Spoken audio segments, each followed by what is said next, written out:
नमस्कार विद्यार्थियों, मैं देवेंद्र पारिक स्वागत करता हूं आपका जीके बाय डी के चैनल पर। और जो विशेष चर्चा हमारी चल रही थी, यानी जो पार्ट अपना शायद तीसरा पार्ट है ये अधिकारों का, लेकिन एक महत्वपूर्ण पार्ट है। इसके बाद एक पार्ट और आएगा, उसके बाद आपको अधिकारों में से राजनीतिक सिद्धांतों के इस टॉपिक में अधिकार कहीं नहीं पढ़ने पड़ेंगे या पूरी तरह से विश्वास रख सकते हैं। एक महत्वपूर्ण बात उससे पहले बता दूं कि यूजीसी नेट का दिसंबर 2023 के लिए हमने टारगेट लिया है। इस टारगेट में हम कहीं विचलित होने वाले नहीं हैं। कंप्लीट कोर्स कराएंगे, तो पूरी तरह से आप नियमितता के साथ इसे पढ़ें और नोट्स जरूर बनाएं, क्योंकि जब तैयारी करनी है तो मन लगाकर ढंग से करो। आप ढंग से मन लगा तैयारी करेंगे तो मुझे भी पूरी तैयारी कराने का मजा आता है। अब ऐसे फिर आप कभी जो है पढ़ो नहीं पढ़ो, नोट्स नहीं लिखो, कोई मतलब नहीं है। जैसे ही टॉपिक कंप्लीट होगा अपन यहीं पर इसके क्वेश्चन ही करेंगे सीधे, ठीक है ना। इसके बाद में से क्वेश्चन राइट करेंगे। प्रयास रहेगा हमारा कि पूरी तैयारी आपकी हो। चलिए शुरू करते हैं। अधिकारों का आदर्शवादी सिद्धांत जो है वो क्या कहता है। अब तक जो हमने सिद्धांत पढ़े उनसे आगे कुछ सिद्धांत हो रहे हैं और उसके बाद में अपने मानवाधिकारों के बारे में चर्चा करेंगे और इस प्रकार टॉपिक कंप्लीट होगा। तो आज हम बचे हुए अधिकार पढ़ेंगे और कल जो है अपन मानवाधिकार और नारीवादियों और मानवाधिकारों के बारे में और कुछ ऐसे प्रश्न जो आधुनिक समय में यानी आजकल जो है लगातार वो क्वेश्चन पूछे जाते हैं, तो उन पे हम कल विशेष रूप से चर्चा करेंगे। लेकिन आज जो है वो अपन कंप्लीट करेंगे। कंप्लीट जो जितने सिद्धांत बच गए वो सारे आज पूरे कर देंगे। चलिए शुरू करते हैं। व्यक्ति की चेतना में स्वतंत्रता अंतर्निहित है, ये बात कौन कहते हैं? आदर्शवादी। देखिए एक बात समझिए, आदर्शवाद क्या है? आदर्श का मतलब होता है जिसमें कोई कमी ना हो, और ऐसी चीज जिसमें कोई कमी ना हो वो धरती पर तो नहीं पाई जाती। वो दो ही जगह पाई जाती है, या तो वो एक अदृश्य जगत में या हमारी चेतना में, क्योंकि हम चेतना के माध्यम से ऐसी चीज की कल्पना कर सकते हैं जिसमें कोई कमी न हो। तो आदर्शवाद यानी कोई कमी ना हो, और कोई कमी ना हो ये चीज हम सिर्फ चेतना में, हमारी कल्पना शक्ति के अंदर ही हम ऐसा कर सकते हैं। इसलिए आदर्शवाद डायरेक्टली किससे जुड़ता है? चेतना से। यह विषय ध्यान रखना। अधिकारों का आदर्शवादी सिद्धांत की हम बात करें तो व्यक्ति की चेतना में, ठीक है, विशेष ध्यान रखना, आदर्शवाद यानी चेतना, चेतना में स्वतंत्रता अंतर्निहित है। हर व्यक्ति चाहता है, प्रत्येक व्यक्ति की चेतना में स्वतंत्रता है। हर व्यक्ति चाहता है कि मैं स्वतंत्र हूं, अंतर्निहित है स्वतंत्रता। मनुष्य में नहीं, पशुओं तक में स्वतंत्रता चेतना में अंतर्निहित पाई जाती है। स्वतंत्रता के लिए अधिकार आवश्यक हैं। अब आप स्वतंत्र हो जाएं और होने के बाद अगर आपको कोई अधिकार नहीं दिया जाए तो स्वतंत्रता क्या कर लोगे? कोई उपयोगिता नहीं है। इसलिए स्वतंत्रता के लिए दूसरी कंडीशन क्या होनी चाहिए? अधिकार। अधिकार आवश्यक है। इन अधिकारों के लिए राज्य और समाज आवश्यक है। अब अधिकार जो है आपको दिए जाएं, उसके लिए एक सबसे महत्वपूर्ण चीज और चाहिए, वो है समाज, जो कि उन अधिकारों को स्वीकृति दे, और राज्य जो कि उन अधिकारों को बचाए, राज्य संरक्षण दे, क्योंकि राज्य के पास जाकर के हम दावे कर सकते हैं। ठीक, कल एक बच्चे ने प्रश्न पूछा, पिछले साल जो नेट में आया था प्रश्न, कि राज्य जो है अधिकार क्या है, दावे हैं, तो किसके विरुद्ध हैं? तो राज्य के विरुद्ध दावे हैं वो, ठीक है ना। तो निश्चित रूप से अरे हम कहां जाकर के दावे करेंगे? हम कहां जाकर कहेंगे? जो हमें रक्षा कर सके, हमारे उन चीजों की रक्षा कर सके, वहीं जाकर कहेंगे। तो राज्य ही रक्षा कर सकता है, राज्य संरक्षण कर सकता है, इसलिए राज्य के पास ही जाकर हम दावे रखते हैं अपने। और कहां करेंगे दावे? दावे तो वहीं करेंगे जो हम बचा सके, जो हमें उन दावों को उपलब्ध करवा सके, ठीक है। तो समाज इसलिए चाहिए कि उन दावों को, या ये कहें कि इन अधिकारों को, अधिकार क्या है? दावे हैं, व्यक्ति द्वारा किए गए दावे। ठीक, कहां करता है व्यक्ति दावे? राज्य के सामने। लेकिन वो दावे सही हैं या गलत, ये डिसाइड कौन करके देगा? ये डिसाइड करके देगा समाज, और फिर राज्य उनको क्या कर देगा? संरक्षण प्रदान कर देगा। ये कंफर्म इस मामले में क्लियर चीज है, और इसको अच्छे से आपको याद रखना है। तो यहां पर यही बात हुई कि चेतना जो है उसमें स्वतंत्रता अंतर्निहित है, यानी हमारे दिमाग में हमेशा स्वतंत्रता रहती है। स्वतंत्रता तभी काम की जब हमें अधिकार मिले, और अगली बात कि अधिकारों के लिए हमें राज्य और समाज चाहिए, अनिवार्यतः हमें वो चीजें चाहिए, क्योंकि वो ही हमें बता सकते हैं कि अधिकार क्या है, और अधिकारों की रक्षा करने के लिए राज्य जरूरी है। अगली बात, अधिकार वह भाग अथवा परिस्थितियां हैं जो व्यक्ति के व्यक्तित्व के विकास में सहायक होते हैं। अधिकार क्या है? वो भाग और परिस्थितियां जो व्यक्ति के व्यक्तित्व के विकास में आवश्यक हैं। हमारे व्यक्तित्व के विकास के लिए सबसे इंपॉर्टेंट चीज अधिकार ही है। आपके पास अधिकार है कि आप एमए कर चुके हो, अगर बढ़िया परसेंटेज आपके पास है तो आप यूजीसी नेट की एग्जाम दीजिए, नेट जेआरएफ कीजिए, और असिस्टेंट प्रोफेसर की एग्जाम दे करके और कॉलेज में प्रोफेसर बनिए। ये आपका अधिकार है, निश्चित रूप से है। क्या हुआ इससे? इससे आपके व्यक्तित्व का विकास हुआ। अगर ये अधिकार नहीं होते तो आपके व्यक्तित्व का विकास होता क्या? निश्चित रूप से नहीं होता। तो यहां पर ये बात कही जाती है कि अधिकार वह भाग है अथवा परिस्थितियां हैं जो व्यक्ति के व्यक्तित्व के विकास में सहायक होती हैं। अगली बात, टीएच ग्रीन के अनुसार ये परिस्थितियां राज्य अथवा समाज द्वारा प्रदान की जाती हैं। अब ये परिस्थिति, अब अगली बात भाई, व्यक्तित्व के विकास के लिए परिस्थितियां, एनवायरमेंट, मैंने कहा ना पढ़ाई के लिए जो एनवायरमेंट आपको दिया गवर्नमेंट ने, ये मौके दिए, ये परिस्थितियां हैं। ठीक, अब ये परिस्थितियां जो हैं, यहां हम बात क्या कर रहे हैं कि टीएच ग्रीन के अनुसार, ठीक, ये परिस्थितियां राज्य अथवा समाज द्वारा प्रदान की जाती हैं। कौन देगा वो परिस्थितियां, कौन उपलब्ध कराएगा? या तो समाज उपलब्ध कराए या फिर राज्य उपलब्ध कराए, जिससे व्यक्ति को नैतिक बनने का प्रयास किया जाता है। व्यक्ति क्या करता है? उससे नैतिक बनने का प्रयास करता है, यानी श्रेष्ठ बनने का प्रयास करता है। किसके माध्यम से? राज्य और समाज वो परिस्थितियां पैदा करता है, उन परिस्थितियों के माध्यम से व्यक्ति अपने आप को नैतिक रूप से डेवलप करने का प्रयास करता है। ये बात कि नैतिक रूप से डेवलप करने का प्रयास करता है, ये बात टीएच ग्रीन कहते हैं। इसलिए ग्रीन एक आदर्शवादी हैं, क्योंकि नैतिक रूप से डेवलप होना ये भी एक आदर्शवाद की निशानी है। आदर्शवाद में चेतना, आदर्शवाद में नैतिकता, ये शब्द निश्चित रूप से जुड़े हुए पाए जाते हैं। ग्रीन के अनुसार अधिकार व्यक्ति की मांग अथवा दावा है। ये मैंने बता ही दिया, मांग है, दावा है। इसे समाज द्वारा स्वीकृति प्राप्त होती है। समाज स्वीकृति देगा और राज्य क्या देगा? संरक्षण देगा। ये बात कौन कहते हैं? ग्रीन। और यही बात हम शुरू से पढ़ रहे हैं। ग्रीन की इसी कोटेशन को लगातार बता रहे हैं, क्योंकि ये सर्वमान्य है, सब मानते हैं इस बात को। आदर्शवादी अधिकारों के सिद्धांत में अधिकार जीवन की वे बाह्य परिस्थितियां हैं। आदर्शवादियों के अकॉर्डिंग अधिकार क्या है? वो बाह्य परिस्थितियां, जिनमें क्या होता है, जो व्यक्ति के आंतरिक विकास के लिए आवश्यक है। यानी राज्य इसी बाह्य परिस्थितियां उपलब्ध कराएगा जिनके अंदर व्यक्ति अपना आंतरिक विकास कर सकता है। आंतरिक विकास मतलब नैतिक विकास, यानी चेतना का विकास, यानी आध्यात्मिक विकास, यानी आदर्शवादी विकास। ऐसा विकास व्यक्ति कर सकता है, लेकिन उसके लिए कंडीशन क्या? बाह्य परिस्थितियां। अगली बात, अतः अधिकार का अभिप्राय प्रत्येक व्यक्ति का कर्तव्य है कि वह अपनी क्षमताओं और व्यक्तित्व का पूर्ण विकास करे। इसलिए अधिकार का मतलब क्या है? किनके अकॉर्डिंग? आदर्शवादियों के अकॉर्डिंग अधिकार का मतलब क्या है? प्रत्येक व्यक्ति का कर्तव्य। क्यों? क्योंकि यहां देखो बहुत ही महत्वपूर्ण बात आ रही है। प्रत्येक व्यक्ति का कर्तव्य कि वह अपनी क्षमताओं व व्यक्तित्व का पूर्ण विकास कर सके। क्योंकि राज्य तो क्या दे देगा? राज्य और समाज आपको एनवायरमेंट दे देंगे। अब एनवायरमेंट के बाद अगर आप अपना विकास नहीं करते हो तो इसका मतलब आप अपने कर्तव्य से भाग रहे हो, आप अपने कर्तव्य का पालन नहीं कर रहे। अब क्योंकि आपको करना चाहिए फिर क्या? अपने व्यक्तित्व का विकास। तो इसलिए आपका कर्तव्य है। आदर्शवादियों के अकॉर्डिंग अधिकार क्या है? आपका कर्तव्य, क्योंकि राज्य ने तो परिस्थिति दे दी, अब आप अपने व्यक्तित्व का विकास करो। इसके लिए वो काम आपका है, वो राज्य को नहीं दे सकते आप। राज्य ने तो एनवायरमेंट दे दिया और फिर आप सो आराम से, आप कोई मेहनत नहीं करो, तो वो नहीं हुआ। वो तो फिर आप अपने कर्तव्य से भाग रहे हो। ये किसका मानना है? आदर्शवादियों का मानना है। ग्रीन के अनुसार अधिकार वे शक्तियां हैं जो व्यक्ति को नैतिक बनाने में सहायक हों। भाई सीधी सी बात है, आपने राज्य के सामने क्या रखा? दावा। राज्य ने आपको क्या दिया? परिस्थिति। अब आपको क्या करना है? अपने कर्तव्य का पालन करना है, ठीक, और व्यक्तित्व का विकास करना है। यही तो है पूरा अधिकार का सिस्टम। अब इसमें क्या करें हैं? ठीक, ग्रीन क्या कहते हैं? क्या कि जो अधिकार वे शक्तियां हैं, अब वो शक्ति मिल गई आपको। भाई अपने कर्तव्यों को पालन करने के लिए आपको शक्ति तो मिल गई अधिकार के रूप में। वो एनवायरमेंट क्या है? वो शक्ति है। वो परिस्थितियां क्या हैं? वो आपको मिली हुई शक्तियां हैं, ठीक है ना, जो व्यक्ति के नैतिक बनाने में सहायक हैं। वो परिस्थितियां एज ए पावर के रूप में आपको मिली हैं, शक्ति के रूप में आपको मिली हैं, और आप अपने नैतिक व्यक्तित्व का विकास कर सकते हैं, नैतिक विकास अपना कर सकते हैं, जिसके बिना व्यक्ति अपने सर्वोच्च उद्देश्य को प्राप्त नहीं कर सकता। मतलब ये सर्वोच्च उद्देश्य का मतलब व्यक्तित्व का विकास, उसके बिना व्यक्ति नहीं कर सकता। अगली बात, अतः ग्रीन ने अधिकारों को नैतिक दृष्टि से देखा, क्योंकि यह व्यक्तित्व या आत्मा में अंतर्निहित है। इसलिए ग्रीन ने अधिकार को किस रूप में देखा? एक नैतिकता के रूप में। अधिकार को नैतिक दृष्टिकोण से देखा। हम अधिकार को किस रूप में देख सकते हैं? भौतिक रूप में भी देख सकते हैं। अधिकार को हम जो है एक नौकरी के रूप में अधिकार देख लेते हैं। ये हमारे रूप में क्या है? अधिकार। हम उनको अधिकार के रूप में देखते हैं। लेकिन ग्रीन किस रूप में देखते हैं? ग्रीन नैतिक रूप में देखते हैं। क्यों? क्योंकि नैतिक रूप से क्या होगा? नैतिक रूप से जो हम अधिकार को देखेंगे तो उन अधिकारों से हम अपने व्यक्तित्व का विकास करेंगे, हमारी अपनी पर्सनैलिटी को डेवलप कर पाएंगे। ठीक है, महत्वपूर्ण है व्यक्तित्व, उसके ऊपर जो है आदर्शवादी जोर देते हैं। उनके लिए सर्वोच्च उद्देश्य व्यक्तित्व का विकास है, बाकी सब बातें फेल हैं।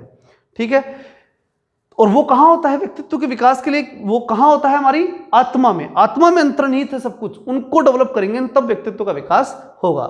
ये ध्यान देने योग्य बिंदु है कि ग्रीन के अनुसार व्यक्ति सामाजिक प्राणी है, इसलिए अधिकार समाज द्वारा प्रदत्त होते हैं। समाज ही मान्यता देगा अधिकारों को, वो मानता है कि व्यक्ति सामाजिक प्राणी है, समाज डिसाइड करेगा कि व्यक्ति के लिए अधिकार होने चाहिए और फिर उन चीजों को हम दावे के रूप में परमानेंटली राज्य के सामने रखेंगे, फिर राज्य उनको संरक्षण देगा, राज्य और समाज मिलकर हमें वो परिस्थितियां पैदा करके देंगे। जो क्या है हमारे लिए अधिकार है, वो परिस्थितियां ही अधिकार है, ये ध्यान रखना। ग्रीन के अनुसार व्यक्ति सामाजिक प्राणी, इसलिए अधिकार समाज द्वारा प्रदत्त होते हैं। समाज से पृथक या अलग रूप से अधिकारों की कल्पना नहीं की जा सकती। आप समाज से बाहर जाके अधिकारों की कल्पना करो, यह संभव नहीं है। किसके अकॉर्डिंग? ग्रीन के अकॉर्डिंग। तो सीधी बात है, ग्रीन कहना क्या चाहते हैं? ग्रीन कहना चाहते हैं कि अधिकार समाज और राज्य इन दोनों के द्वारा मिला करके आपको दी गई वो परिस्थितियां हैं जिन परिस्थितियों में अपने व्यक्तित्व का विकास कर सकते हैं। इसलिए आप न राज्य के बिना न समाज के बिना अधिकारों की कल्पना कर सकते हो। ये दोनों मिलकर के ही वो परिस्थितियां आपको देंगे। उन परिस्थितियों में फिर आप अपने व्यक्तित्व का विकास कर पाएंगे, यानी अपने नैतिक विकास को, अपने आध्यात्मिक आंतरिक विकास को कर पाएंगे। और यही अधिकारों का आदर्शवादी सिद्धांत है। व्यक्ति के जीवन का मूल उद्देश्य उसके नैतिक व्यक्तित्व का विकास है। वह इसके लिए राज्य द्वारा आवश्यक परिस्थितियां प्रदान की जाती हैं। राज्य आवश्यक परिस्थिति देता है, उनमें व्यक्ति अपना क्या करेगा? नैतिक विकास। ये कौन कहते हैं? आदर्शवादी। अगली बात है, अतः ग्रीन के लिए राज्य आवश्यक अच्छाई है, इसलिए राज्य जरूरी है। भाई राज्य क्या देगा? परिस्थितियां देगा, इसलिए राज्य आवश्यक है। किसके अकॉर्डिंग? ग्रीन के अकॉर्डिंग। जो व्यक्ति के व्यक्तित्व के विकास में सहायक है, क्योंकि किसी व्यक्ति को बाध्यकारी रूप से नैतिक नहीं बनाया जा सकता। सिर्फ परिस्थितियां दे सकता है राज्य, जबरदस्ती पकड़ के किसी को नैतिक नहीं बना सकता। इसलिए राज्य परिस्थिति दे देगा, काफी है। अब आपका कर्तव्य है कि अपना व्यक्तित्व का विकास आप करो, ये आपका कर्तव्य है। ये अकॉर्डिंग टू आदर्शवादी, अकॉर्डिंग टू ग्रीन। क्लियर? तो व्यक्ति के व्यक्तित्व के विकास में सहायक है कौन? राज्य। इसलिए राज्य क्या है? एक आवश्यक अच्छाई है। उसने आपको एनवायरनमेंट दे दिया, अगर वो नहीं होता राज्य तो फिर उसके बाद में आप अपने व्यक्तित्व का विकास भी नहीं कर पाते, क्योंकि वो बहुत आवश्यक है। कौन? राज्य, और एक अच्छाई के रूप में आवश्यक है, अकॉर्डिंग टू ग्रीन। इसलिए हम आदर्शवादियों के अकॉर्डिंग अधिकारों की बात यही करेंगे कि राज्य में ही, समाज में ही अधिकार मिल सकते हैं। क्योंकि किसी व्यक्ति को बाध्यकारी रूप से नैतिक नहीं बनाया, सब पकड़ के नहीं बना सकते आप, बल्कि नैतिक बनने के लिए परिस्थितियां प्रदान की जाती हैं, और वो परिस्थितियां सिर्फ राज्य ही प्रदान कर सकता है। इसलिए ग्रीन का प्रसिद्ध कथन है कि शक्ति नहीं, इच्छा ही राज्य का आधार है, जबरदस्ती नहीं है। राज्य का आधार जबरदस्ती नहीं है। राज्य जो है वो पकड़ करके किसी को कुछ करवा ले, ऐसा नहीं है। राज्य का आधार इच्छा है। राज्य डेवलप करेगा लोगों में क्या? इच्छा। परिस्थितियां देगा और उन परिस्थितियों को देख करके ऑटोमेटिक लोगों की क्या होगी? इच्छा, कुछ करने की इच्छा होगी। ठीक है ना? जैसा माहौल मिलता है ना व्यक्ति को, वैसे ही वो कार्य करता है, क्योंकि उसकी वैसी ही इच्छा होती है। ऐसा आदर्शवादियों का मानना है। इसलिए वो मानते हैं कि राज्य व्यक्ति को परिस्थिति देगा। ठीक? किस लिए? किस चीज की परिस्थिति देगा? व्यक्तित्व के विकास की। और वहां वो व्यक्ति अपने व्यक्तित्व का विकास करेगा, मतलब वो अपने अधिकारों का उपयोग कर रहा है। तो परिस्थिति देता है कौन? राज्य। क्लियर? तो इसलिए ये बहुत ही महत्वपूर्ण कथन है ग्रीन का कि राज्य जो है ना, वो शक्ति से राज्य नहीं बनता, इच्छा ही राज्य का आधार है। मतलब वो ऐसा एनवायरनमेंट देता है कि लोगों की इच्छा डेवलप हो जाती है। जबरदस्ती राज्य कहीं किसी से कुछ नहीं करवाता, सिर्फ माहौल देता है राज्य, फिर व्यक्ति ऑटोमेटिक काम करता है। यही राज्य का प्रमुख आधार है। अतः ग्रीन के लिए राज्य व्यक्ति की इच्छा का ही रूप है, न कि बाध्यकारी या दंडकारी संस्था। दंडकारी संस्था नहीं है राज्य। राज्य जबरदस्ती जो है किसी से कुछ नहीं कराएगा, राज्य सिर्फ माहौल बनाएगा, व्यक्ति ऑटोमेटिक काम करेगा। यह आदर्शवादियों का मानना है। उनके अकॉर्डिंग राज्य बहुत उच्च संस्था है। आदर्शवादी जो है राज्य में कोई कमी नहीं मानते, उनके लिए आदर्श है राज्य। और उस राज्य के अंदर वो राज्य जो है, जो आदर्श है, जिसमें कोई कमी नहीं है, वो व्यक्तियों को माहौल देता है, परिस्थितियां देता है। उन परिस्थितियों में व्यक्ति अपने व्यक्तित्व का विकास करता है, अपने अधिकारों का उपयोग करता है, अपने कर्तव्यों का पालन करता है। उनसे जबरदस्ती राज्य कुछ नहीं करवाता। ठीक है ना? सिर्फ माहौल देता है, व्यक्ति ऑटोमेटिक करता है। ये किनका मानना है? आदर्शवादियों का। तो ग्रीन के लिए राज्य व्यक्ति की इच्छा का ही रूप है, न कि बाध्यकारी या दंडकारी संस्था। मतलब दंडकारी संस्था राज्य नहीं है। किसके अकॉर्डिंग? ग्रीन के अकॉर्डिंग। ग्रीन ने लोग के प्राकृतिक अधिकारों की संकल्पना को अस्वीकृत करते हुए कहा कि समाज से पहले व्यक्ति को अधिकार प्राप्त नहीं हो सकते। समाज जरूरी है, समाज से पहले आप अधिकारों की बात कर कैसे सकते हैं? भाई ग्रीन तो निश्चित रूप से नहीं मानेगा इस बात को, क्योंकि वो तो मानता है कि समाज पहले क्या करेगा? सबसे पहले समाज अधिकारों को मान्यता देगा, फिर राज्य उनको संरक्षण देगा, तब व्यक्ति अधिकारों का उपयोग कर सकता है। वो परिस्थितियां पैदा होगी तभी व्यक्ति अपने अधिकारों का उपयोग कर सकता है। इसलिए वो तो पूरी तरह से खारिज करता है किसकी बात को? लोग के प्राकृतिक अधिकारों को कि भाई समाज के पहले अधिकार थे, बिल्कुल स्वीकार नहीं करता। वो तो कहता है कि अधिकार बनते ही तब हैं जब राज्य पैदा होता है, क्योंकि राज्य होगा, परिस्थिति बनेगी, समाज स्वीकृति देगा, तब जाकर के जो है आप राज्य को जो है अधिकारों को उपयोग कर सकते हैं। समाज से पहले व्यक्ति को अधिकार प्राप्त नहीं हो सकते, बल्कि समाज द्वारा अधिकार प्रदान किए जाते हैं। समाज ही अधिकार देता है, इसलिए समाज से पहले अधिकारों की कल्पना नहीं हो सकती। यानी ग्रीन प्राकृतिक अधिकारों का खंडन करता है, जो लोग के विचारों का खंडन करता है। अगली बात आती है कि अब हम क्या आदर्शवादियों को सबसे सही मान लें क्या? नहीं, इनकी भी आलोचना तो होगी। तो इनकी आलोचना कैसे होगी वो देखिए। वस्तुतः यह निर्धारण करना कठिन है कि प्रत्येक व्यक्ति के व्यक्तित्व के विकास के लिए किस प्रकार की परिस्थितियां उपलब्ध हो। इस समाज में हर प्रकार के लोग रहते हैं और उनके लिए अलग अलग परिस्थितियां चाहिए। अब राज्य तो कह दे कि मैंने तो ये परिस्थिति दे दी, अब कर लो अपने व्यक्तित्व का विकास, तो वो उनमें से कोई व्यक्ति ये कह सकते हैं ना कि भाई ऐसी परिस्थिति मुझे चाहिए नहीं, मुझे तो दूसरी चाहिए। फिर तीसरा आएगा, नहीं नहीं ऐसी मुझे नहीं चाहिए, मुझे इस प्रकार की चाहिए। तो राज्य क्या हर व्यक्ति के लिए अलग से परिस्थिति बना के दे सकता है? संभव ही नहीं है। तो इसलिए ये बात समझ में कम आती है, यानी बहुत कठिन बात है क्या कि राज्य जो परिस्थितियां बनाता है उसमें सब व्यक्ति उस परिस्थिति को स्वीकार कर लें कि हाँ ये परिस्थिति मेरे लायक है और अब मैं अपने व्यक्तित्व का विकास करूंगा, ऐसा संभव नहीं है। दूसरी बात, इस अधिकार के सिद्धांत में सामाजिक हित और भलाई को ज्यादा महत्वपूर्ण माना गया, जिसके द्वारा व्यक्ति के अधिकारों की अवहेलना हो सकती है। भाई समाज के बारे में आप ज्यादा सोचोगे, भाई इसमें क्या हुआ, हर व्यक्ति के बारे में तो आप परिस्थिति नहीं बना रहे, आप तो राज्य क्या कर रहा है, पूरे समाज को परिस्थिति दे रहा है, और जब पूरे समाज को दे रहा है तो मतलब व्यक्ति पे उतना ध्यान नहीं दिया जा रहा। ये दूसरी इसकी आलोचना है। अवहेलना हो सकती है किसकी? व्यक्ति के अधिकारों की अवहेलना हो सकती है। सांस्कृतिक अधिकारों का प्रचलन 70 के दशक में प्रारंभ हुआ था। ये सांस्कृतिक अधिकारों का जो प्रचलन हुआ वो 70 के दशक में शुरू हुआ था, और उस समय ये चीज कुछ दिखाई विशेष रूप से दी थी, इसका दबदबा दिखाई दे रहा था, इसलिए इनका कोई ज्यादा महत्व नहीं है। आगे बढ़ते हैं। सामाजिक और सांस्कृतिक अधिकारों में कुछ भौतिक परिस्थितियां अथवा न्यूनतम स्थितियां होती हैं जिसमें व्यक्ति अपने व्यक्तित्व का विकास कर सके। अब वो कहते हैं कि केवल आप परिस्थितियों की बात करते हो, इसके अलावा भी कुछ चीजें हुआ करती हैं, जैसे सामाजिक आर्थिक अधिकार, इनमें कुछ भौतिक परिस्थितियां और न्यूनतम स्थितियां होती हैं ऐसी, ठीक है ना, जिससे व्यक्ति अपने व्यक्तित्व का विकास कर सकता है। तो इस प्रकार इसकी आलोचना कंप्लीट हुई। अब बात आती है आलोचना में, बेसिकली अगर हम देखें आलोचना में बेसिकली 3 आलोचनाएं जो हमने जानी वो सीधी सीधी थी। पहली क्या है? पहली बात कि ये गारंटी नहीं ले सकते कि आपने हर व्यक्ति के लिए परिस्थिति दे दी।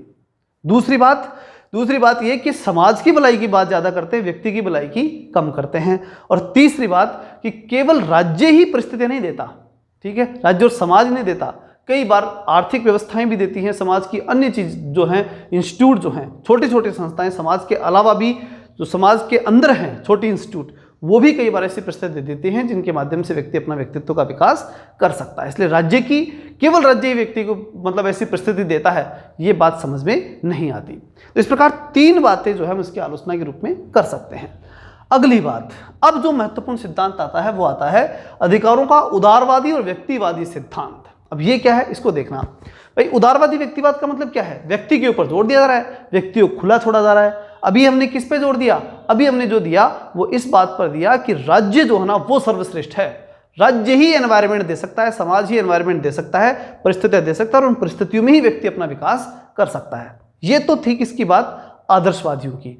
अब बात आती है व्यक्तिवादियों के अनुसार राज्य क्या है, ठीक, उदारवादियों के अनुसार उदारवादी और व्यक्तिवादियों के अनुसार अधिकार जो है वो क्या है। चलिए देखते हैं। इससे मालूम करें तो उदारवादी व्यक्तिवादी का मतलब क्या होता है? व्यक्ति को खुला छोड़ा गया, व्यक्ति को महत्व दिया गया और फिर उसको जो है अधिकार दिए गए, यही है, यानी व्यक्ति को खुला छोड़ करके सारे अधिकार उसको दे दिए। अब बात आती है कि इस सिद्धांत में है क्या। तो इस सिद्धांत के अनुसार अधिकार व्यक्ति के हित में राज्य की सत्ता को कम करते हैं, व्यक्ति के हित में, यानी व्यक्ति का हित होना चाहिए और राज्य की सत्ता कम होनी चाहिए, तथा राज्य के विरुद्ध व्यक्ति को सशक्त करते हैं। और क्या करते हैं? व्यक्ति को पावरफुल बनाते हैं। किसके खिलाफ? राज्य के खिलाफ। मतलब ये वो लोग हैं उदारवादी व्यक्तिवादी जो व्यक्ति पर इतना जोर देते हैं कि वो ये कहते हैं कि जाओ और राज्य से छीन के ले आओ क्या? अधिकार। ये वो लोग हैं, ठीक है ना।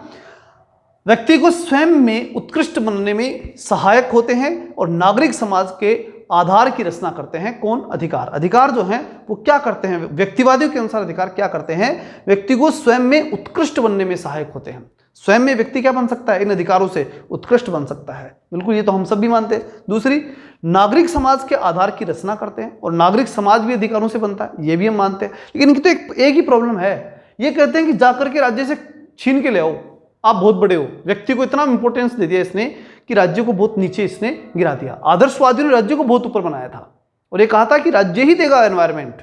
लेकिन व्यक्तिवादी क्या कहते हैं कि नहीं, क्या देगा, लेके आ जाओ, खींच लो उससे, राज्य से छीन के ले आओ। ये कौन कहते हैं? व्यक्तिवादी।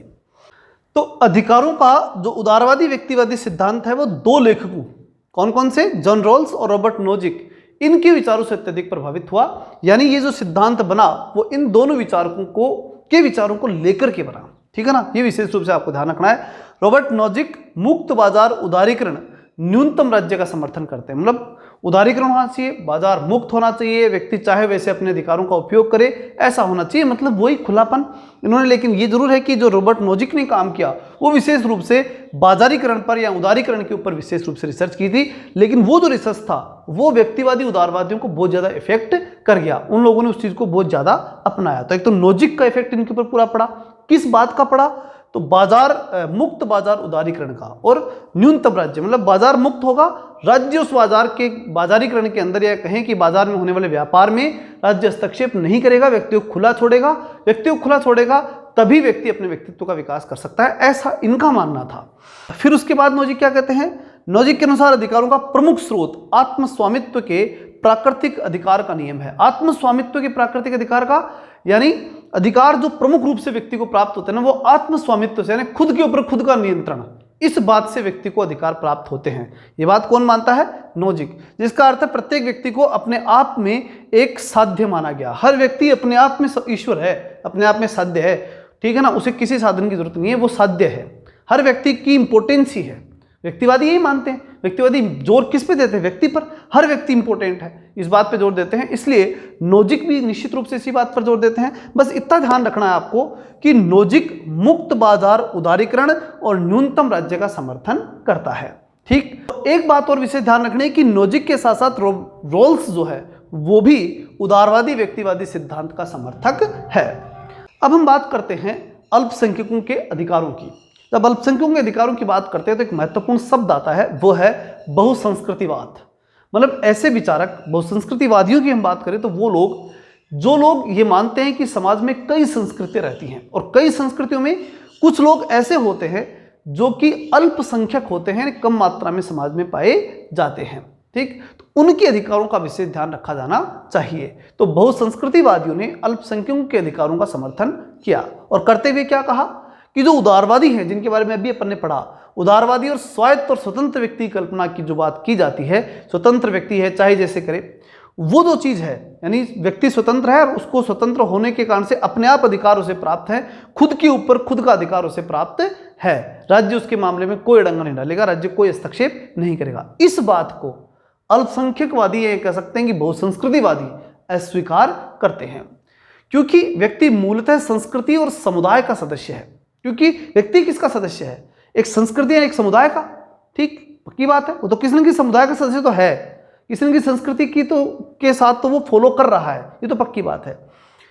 राज्य द्वारा निर्मित विधियों पर संस्कृति का प्रभाव स्पष्ट रूप से पड़ता है। जब राज्य कुछ भी कानून नियम बनाता है ना, तो उस पर वहां की संस्कृति का प्रभाव निश्चित रूप से पड़ता ही पड़ता है। उदाहरण के लिए अब विवाह के नियम कानून बनेंगे तो यहाँ के कल्चर के अकॉर्डिंग बनेंगे, तलाक के बनेंगे तो वो अकॉर्डिंग टू कल्चर बनेंगे, संपत्ति के बनेंगे तो वो उसी प्रकार से बनेंगे।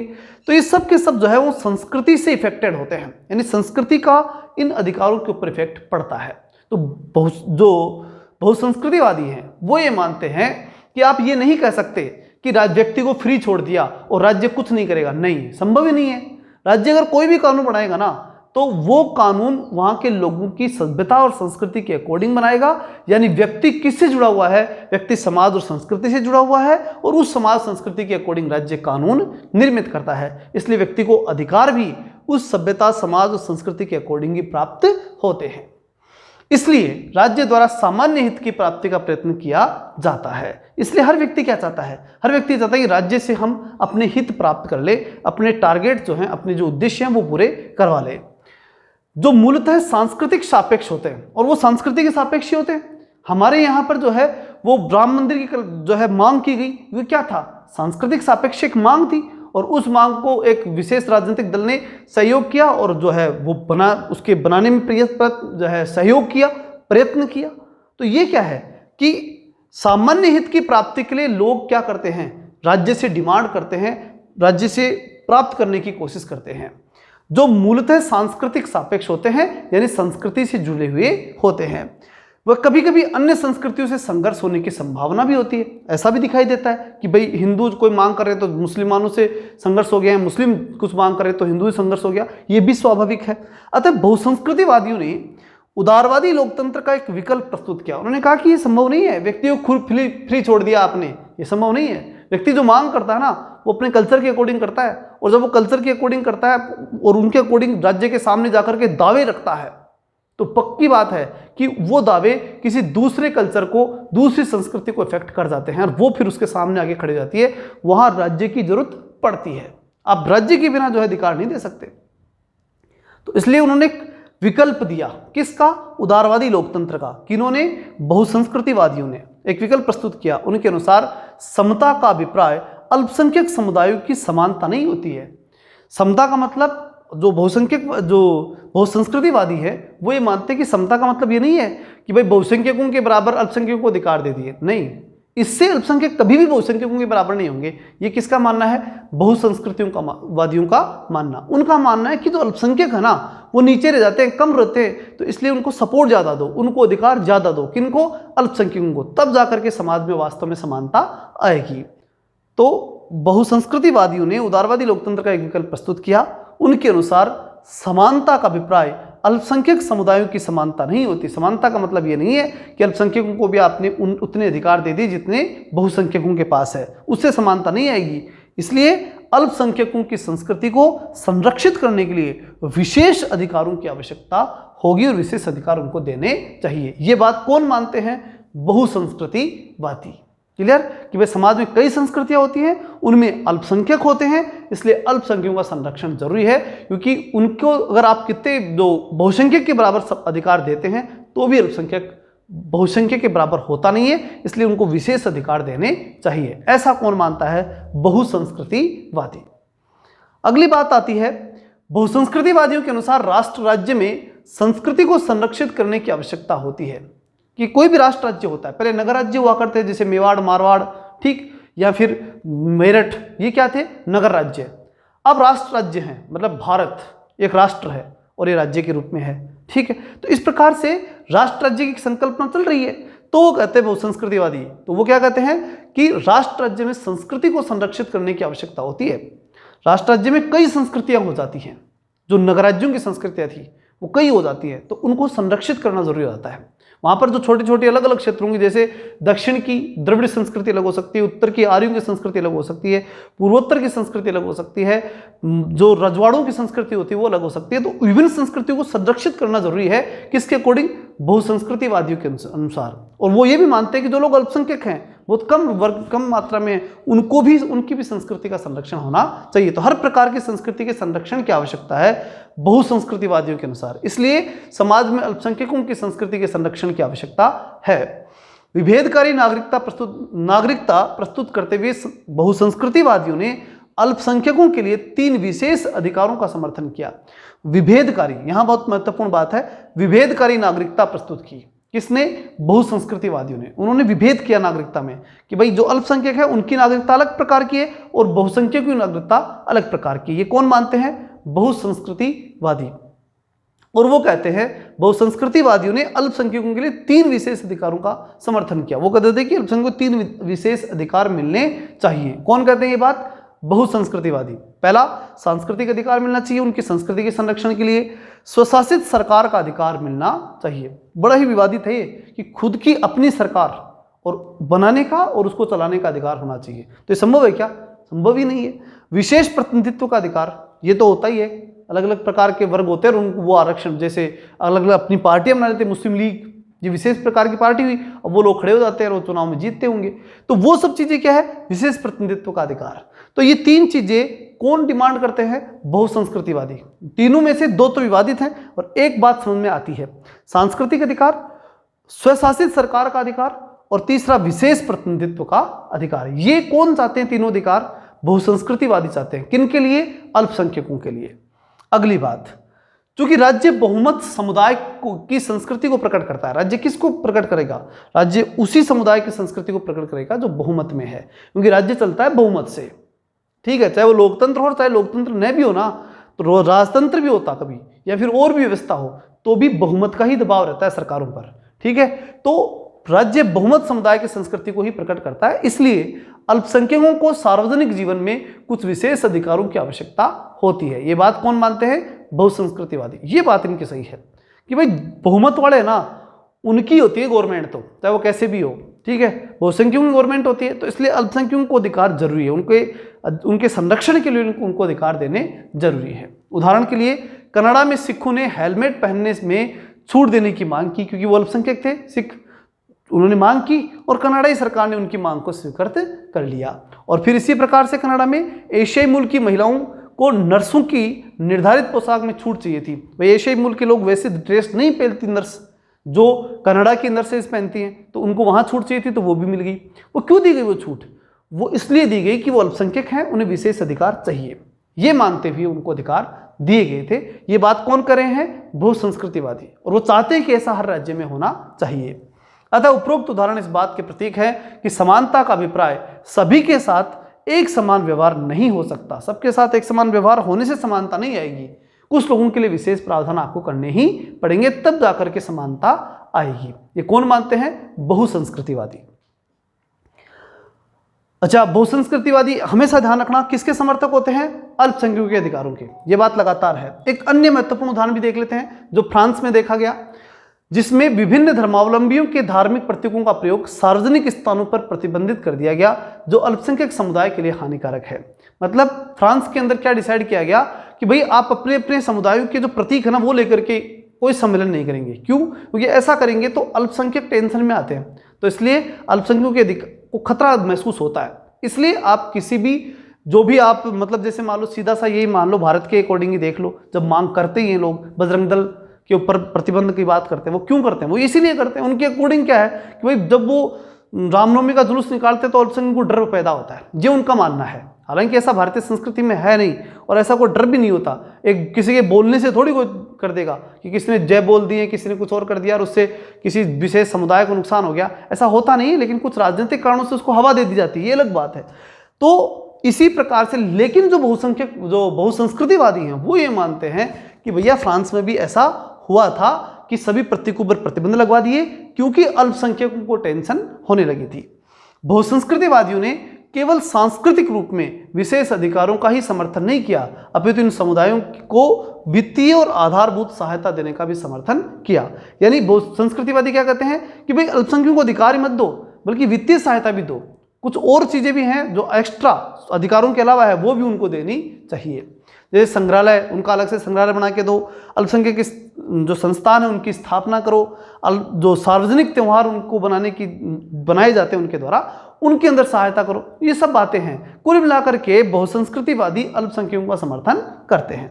अल्पसंख्यकों को विशेषाधिकारों का समर्थन बहुसंस्कृतिवादियों ने किया और उन्होंने राजनीतिक व्यवस्था में ऐसे परिवर्तन का सुझाव दिया जिससे ये वर्ग स्वशासन के समर्थन हो सके। ये बात हमने पढ़ी कि भाई बहुसंस्कृतिवादी क्या चाहते हैं? अल्पसंख्यकों को स्वशासन मिले, ये चाहते हैं। अगली बात, अपनी सांस्कृतिक पहचान को बनाए रखने के लिए अल्पसंख्यकों को विशेष प्रतिनिधित्व का अधिकार भी दिया जाए। मतलब विशेष प्रतिनिधित्व जाए, किस लिए? सांस्कृतिक पहचान बना ले वो लोग, ठीक है ना, इसके लिए भी उनको विशेष अधिकार दिए जाएं, जिससे समाज में विशेष प्रतिनिधित्व का अधिकार भी दिए जाने का समर्थन किया, जिससे समाज में समूह के संस्कृति के अधिकार की रक्षा हो सके। मतलब समूह की संस्कृति के अधिकार की रक्षा हो सके। कोई भी समूह है उसको अपनी संस्कृति के अधिकार की रक्षा हो सके। और ये अपने भारतीय संविधान में देखेंगे ना, तो आर्टिकल 25 यही तो कहता है, धार्मिक स्वतंत्रता का अधिकार। फिर 25 से 28 तक चले जाइए आप, 29, 30 तो विशेष रूप से संस्कृति के संरक्षण की बातें ही करता है। तो ये जो अधिकार है ना, वो उसी रूप में दिखाई देते हैं। तो कुल मिलाकर के कह सकते हैं कि जो बहुसंस्कृतिवादी थे वो इन अल्पसंख्यकों को सांस्कृतिक और जो है विभिन्न प्रकार के संरक्षणों की बात वो करते हैं। अब बात आती है, ये लाइन अब बैठा देना, ठीक है ना, ये गलत छप के यहाँ पे, अब इसको समझना। क्या अब अल्पसंख्यकों या कहें कि बहुसंस्कृतिवादियों से आगे बढ़ते हैं अपन और हम पहुंच जाते हैं पर्यावरणवादियों में। कहां पहुंच गए? पर्यावरणवादी में। तो यहां से ये 18 लाइन गलत छप गई। अब इतना समझिए पर्यावरणवादियों के अकॉर्डिंग अधिकार क्या है। तो समकालीन विश्व में अधिकारों का तीसरा चरण समूहवादियों के अधिकारों का चरण है, जिसमें पर्यावरणीय अधिकार की मांग की गई है। यह ध्यान रखना कि समूहवादी जो थे उन लोगों ने किसकी मांग की? पर्यावरण के अधिकारों की मांग की। मतलब कुछ लोगों ने एक समूह बनाया और उन्होंने कहा कि भाई हम पर्यावरण की रक्षा की बात करते हैं। इसी प्रकार से नारियों ने एक समूह बनाया और उन्होंने कहा कि हम नारियों के संरक्षण की बात करते हैं। तो कोई भी एक विशेष वर्ग अपना समूह बनाता है और उसके अधिकार की मांग करता है तो उन्हें क्या कहा जाता है? समूहवादी। ठीक है, ये कब आए थे? ये अधिकारों के तीसरे चरण में दिखाई देते हैं। समझ में आ रही बात? पहले चरण में तो सिद्धांत पढ़े हम, पढ़ने सारे थे ही। दूसरे चरण में हमने ये पढ़ा अल्पसंख्यकों के बारे में, बहुसंस्कृतिवादियों के बारे में, ये सब पढ़ा। अब तीसरे चरण के अंदर हम ये चल रहे हैं, ठीक है ना। तो उसके अंदर इस प्रकार की डिमांड उठी थी। समूह, हर कोई व्यक्ति अपना समूह बना के आ गया। जैसे नारीवादी थे तो वो समूह बना के आ गए, भैया नारियों के अधिकारों की रक्षा करो। पर्यावरण वाले थे वो इकट्ठे होकर आ गए कि भाई हमारे पर्यावरण की रक्षा करो। इस प्रकार से समूहवादियों के अधिकारों की बात इसमें की जाती है। किसमें? अधिकारों के तीसरे चरण में पर्यावरणीय अधिकारों की मांग की गई, क्योंकि यूरोप में उत्तर भौतिकवादी समाज के लोगों की मुख्य चिंता जीवन की गुणवत्ता को लेकर है। मतलब जो यूरोप में उत्तर भौतिकवादी समाज हैं, उत्तर भौतिकवादी नहीं, भौतिकवाद के आगे के जो समाज हैं, जो भौतिकवाद पे जोर नहीं देते, भौतिकवाद से आगे की सोच रखते हैं, उन लोगों के द्वारा मुख्य चिंता यह है कि जीवन हमें गुणवत्तापूर्ण मिलना चाहिए। तो जीवन की गुणवत्ता को लेकर वो चिंतित हैं। भौतिक समृद्धि को लेकर नहीं कि भाई खूब पैसे होने चाहिए, नहीं, जीवन बढ़िया होना चाहिए, जीवन स्वच्छ और सुंदर होना चाहिए, जीवन में रोग नहीं हो, इस प्रकार की मांग वो लोग कर रहे हैं। इसके लिए पर्यावरण चाहिए उनको, ठीक है। इसलिए स्वच्छ पर्यावरण का अधिकार मानव मात्र के लिए आवश्यक है, ये उनकी मांग है। यानी पर्यावरणवादियों की यहाँ पर बात हो रही है। ये चाहते हैं कुछ अधिकार पर्यावरण के हमें मिलने चाहिए, पर्यावरण के संरक्षण के अधिकार हमें मिलने चाहिए। यही कारण है कि पश्चिमी देशों में ग्रीन आंदोलन अत्यधिक प्रभावी है, क्योंकि उनका मूल उद्देश्य मानव के लिए स्वच्छ पर्यावरण उपलब्ध कराना है। उनका मूल टारगेट है कि पर्यावरण स्वच्छ उपलब्ध हो, और ये उपलब्ध कराया जाए राज्य के द्वारा, ऐसी वो मांग रखते हैं। और बहुत से देशों ने दिया भी है, पश्चिमी देशों ने दिया भी है, और पश्चिमी देशों में ऐसे आंदोलन भी हुए हैं, ग्रीन आंदोलन, कि हमें एनवायरमेंट स्वच्छ मिले, इस प्रकार के आंदोलन हुए हैं। मानव के लिए स्वच्छ पर्यावरण उपलब्ध कराना, इसलिए यूरोप में शांति आंदोलन व वैश्वीकरण के विरोध में भी आंदोलन देखे जा रहे हैं। वैश्वीकरण के खिलाफ भी, क्योंकि वैश्वीकरण से क्या होगा? पर्यावरण को नुकसान होता है। वैश्वीकरण से भौतिकवाद आता है और उससे पर्यावरण होता है, कंपनियां लगती है बड़ी बड़ी, और उससे क्या हो रहा है? उससे ये हो रहा है कि पर्यावरण को बड़ा नुकसान हो रहा है। तो उसके खिलाफ हैं ये लोग, क्योंकि वैश्वीकरण से पर्यावरण को गंभीर क्षति पहुंच रही है। भारत में भी उच्चतम न्यायालय ने जीवन के अधिकार में स्वच्छ पर्यावरण का अधिकार अंतर्निहित किया है, कि जीवन के अधिकार के अंदर स्वच्छ पर्यावरण का अधिकार। अगर आपसे पूछा जाए कि स्वच्छ पर्यावरण का अधिकार हमें किस चीज में मिला हुआ है, तो आर्टिकल 21 के तहत मिला हुआ है, जीवन के अधिकार के रूप में। अतः अधिकारों का यह चरण व्यक्ति के अधिकार तथा सामाजिक और आर्थिक अधिकारों से भिन्न है। मतलब अधिकारों का ये जो चरण है, कौन सा? तीसरा चरण, वो अलग ही प्रकार का है। किस प्रकार का है? न तो इसमें अधिकार, जो इसमें अधिकार है व्यक्ति के अधिकार और सामाजिक आर्थिक अधिकारों के अंदर ये भिन्न है, इसमें अलग ही प्रकार के कंसेप्ट दिखाई देता है। न व्यक्ति की समाज से जोड़ने की बात करता है, ना आर्थिक बात करता है, ना सामाजिक बात करता है। ये सिर्फ किसकी बात करते हैं? पर्यावरण की बात ये लोग करते हैं। ये सिर्फ अपने समूह की बात करते हैं, ठीक है। तो उसमें एक समूह और भी आता है, जैसे पर्यावरणवादी है, इन्होंने समूह बनाया, ऐसे ही एक समूह और आता है जो समूहवादी बोलते ही नहीं अपन, ठीक है ना। समूहवादियों में दो हैं मुख्य रूप से, एक पर्यावरणवादी, एक नारीवादी। तो दूसरे कौन है? नारीवादी। समूह के अधिकार के अंतर्गत नारीवादियों के अधिकार को सम्मिलित किया जाता है। यानी दूसरे जो समूहवादियों के अंदर सम्मिलित किया जाता है, तो किससे सम्मिलित किया जाता है? नारीवादियों को, जिसमें उग्र अथवा आमूल नारीवादियों ने महिलाओं की विशेष विभेद की स्थिति को देखते हुए उनके लिए अलग अधिकारों की मांग की। भाई उन्होंने कहा, उग्र नारीवादियों ने कहा कि भाई बात यह है कि इनकी बहुत बुरी है स्थिति है महिलाओं की, इसलिए इनको विशेष अधिकार मिलने चाहिए। जैसे गर्भपात का अधिकार इनको मिलना चाहिए, संपत्ति का अधिकार इनको मिलना चाहिए, विवाह और तलाक से संबंधित अधिकार सीधे महिलाओं के पास ही हो, ठीक है ना, फिर उसको पूछने की जरूरत नहीं, बिना पूछे तलाक दे दे। मतलब इस प्रकार के ये उग्र नारीवादी हैं जो केवल नारी के ही पक्ष में सोचते हैं, उससे जुड़े हुए पुरुष के पक्ष में बिल्कुल भी नहीं सोचते। जैसे गर्भपात का अधिकार, अब गर्भपात महिला कराएगी, ये अधिकार उसके पास होना चाहिए, वो कराएगी नहीं कराए। अब परिवार के अन्य सदस्य या फिर जो पति है वो, उसकी राय का कोई महत्व वहां पर नहीं है। इसका तर्क है, इनका तर्क है कि एक लोकतांत्रिक समाज में भी पुरुष तथा महिलाओं की स्थिति में अंतर है। ये मानते हैं कि लोकतांत्रिक समाज के अंदर भी, अगर आप लोकतांत्रिक समाज बनाते हैं ना, तो वहां पर भी महिलाओं की स्थिति पुरुषों से बदतर है। इसलिए महिलाओं को व्यक्ति के जीवन से संबंधित अधिकार आवश्यक है, इसलिए महिलाओं को विशेष अधिकार आपको देने पड़ेंगे। इनके अभाव में व्यक्तिगत, सामाजिक और आर्थिक अधिकार प्रभावी नहीं हो सकते। फिर अगर महिला को अधिकार नहीं दे रहे हो ना आप, तो फिर चाहे आप कितने व्यक्तिगत अधिकार दो, कितने सामाजिक, कितने आर्थिक दो, कोई मतलब नहीं है। बस महिला को अधिकार मुख्य रूप से देना पड़ेगा। तो इस प्रकार समूहवादियों में दो प्रकार के लोग हैं, एक पर्यावरणवादी, एक नारीवादी। पर्यावरणवादियों के अकॉर्डिंग अधिकार पर्यावरण की रक्षा होनी चाहिए, नारीवादियों के अनुसार नारी सब कुछ है। ठीक है, ये दो विशेष रूप से आपको ध्यान रखना है कि दोनों अपने अपने विषयों पर विशेष रूप से जोर देते हैं। लेकिन अब प्रश्न यहाँ क्या बनेगा? प्रश्न यहाँ ये बनेगा कि समूहवादी हैं ये दोनों, कौन कौन? पर्यावरणवादी और नारीवादी। बस इतना ध्यान रख लेना।